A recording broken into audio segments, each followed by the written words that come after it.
5M TV Sénégal. ak Sonko ñi ànd ak Sonko ñu dalal seen xel garantir naa leen ne leen jeudi day wuy ji bu heure ba jotee day génn dem ñibbi.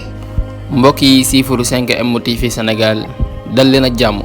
Cheikh Bara Ndiaye def ay leeral yu am solo daal di dalal xelu Sénégal yi di wax na daal ki nga xam ne moo di Serigne Ousmane Sonko mi ñu woolu dana dem ci jàmm ñëw ci jàmm ca dara du xew loolu nag moo ko xam ne di wax ne daal dana dem ci jàmm moom mi di Serigne Ousmane Sonko ca li nga xam ne sax moom lay sol xam na ko ak li nga xam ne moom la maa xam jàllali sol xam na ko loolu nag Cheikh Bara Ndiaye moo ko wax ci ginnaaw bi nga xamee ne daanañuy def ab interview ci moom di ko laaj loolee la leeral di wax ne daal benn jéey du am ci li nga xam ne war nañ ko moom ki nga xam ne moo di Serigne Ousmane Sonko kon nag Sénégal yi ñu bëri daal seen xel woon naa daal ci li nga xam ne Cheikh Bara Ndiaye wax na ko di wax ne daal Serigne Ousmane Sonko daal képp ko ànd ak moom sa xel na daal daan nañ garanti ne moom dana dem ci jàmm ñëw ci jàmm ca dara du xew ci Sénégal.